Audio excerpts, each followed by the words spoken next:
All right, it is time now for our viewer question. A little background. Oklahoma native Taylor Gooch is quoted by Golf Digest this week saying, if Rory McIlroy goes and completes his career Grand Slam by winning the Masters without some of the best players in the world competing, there's just going to be an asterisk. So Steve in Guthrie is asking, do you agree with Gooch that because some of the top live golfers are not invited to the Masters this year, there will be an asterisk for whoever wins? Dean? John, I'm just glad we're back to this asterisk and not asterisk, right? We're back to that conversation. So very well done, Chris. Yes. All right, the Masters, of all people, they would never put an asterisk next to their champion's name. And although they're showing some flexibility and they're going to eventually make things right with this live golf tussle, that'd be the last thing the proud folks at Augusta National would consider. Ultimately, the top players will compete in the majors.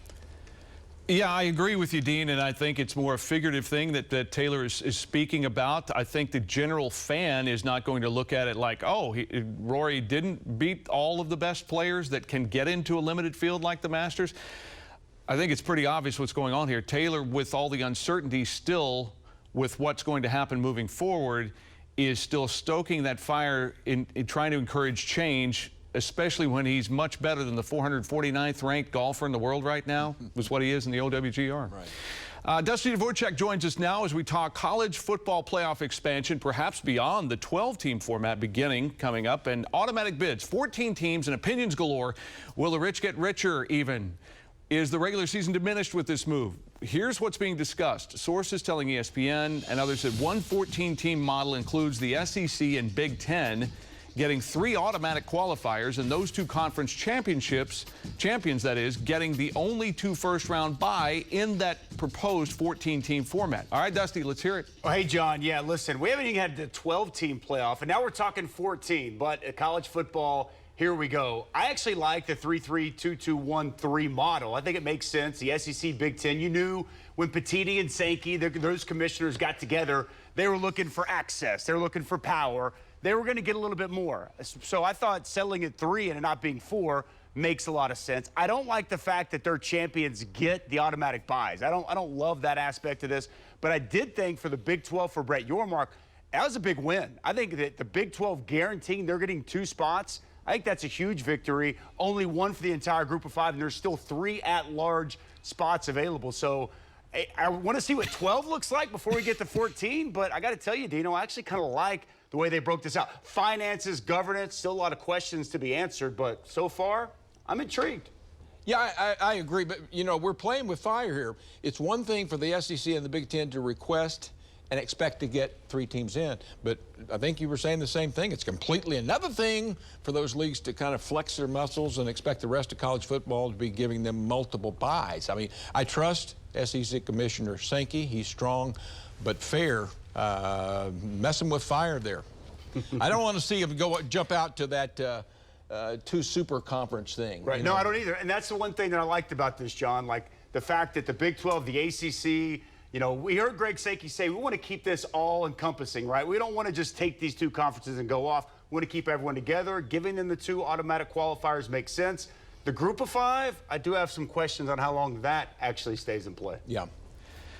I get this picture in my mind of the guy at the top of the mountain trying to help somebody who's climbing up the mountain, and he's barely got a hold of his hand.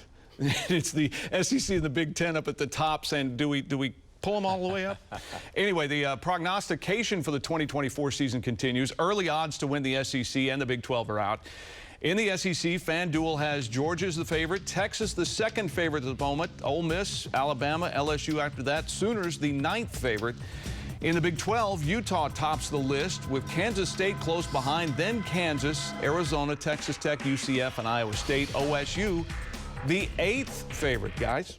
You know, for the past year, I've talked about the expectation that OU's entry into the SEC is going to shock some people, Dusty, that it's not as easy and simple as some expect, and that they'd initially go from winning the Big 12 and being the favorite most of the years in the past to SEC long shots. Initially, last week, odds makers posted OU 50-1. I saw your 40-1 there, John, to win the SEC, tied 9th with Auburn. No doubt you'd expect OU to become competitive and move up a tier and a tier.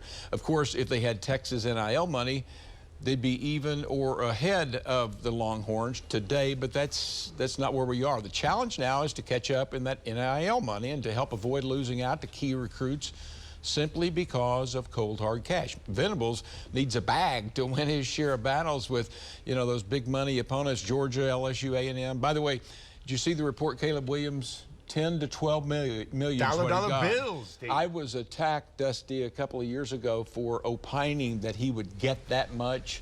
I'm just leaving. He was getting paid, I'll tell you that. Now, I mean, I don't know what's going on in Vegas, but they don't like the Sooner State right now, both Oklahoma and Oklahoma State.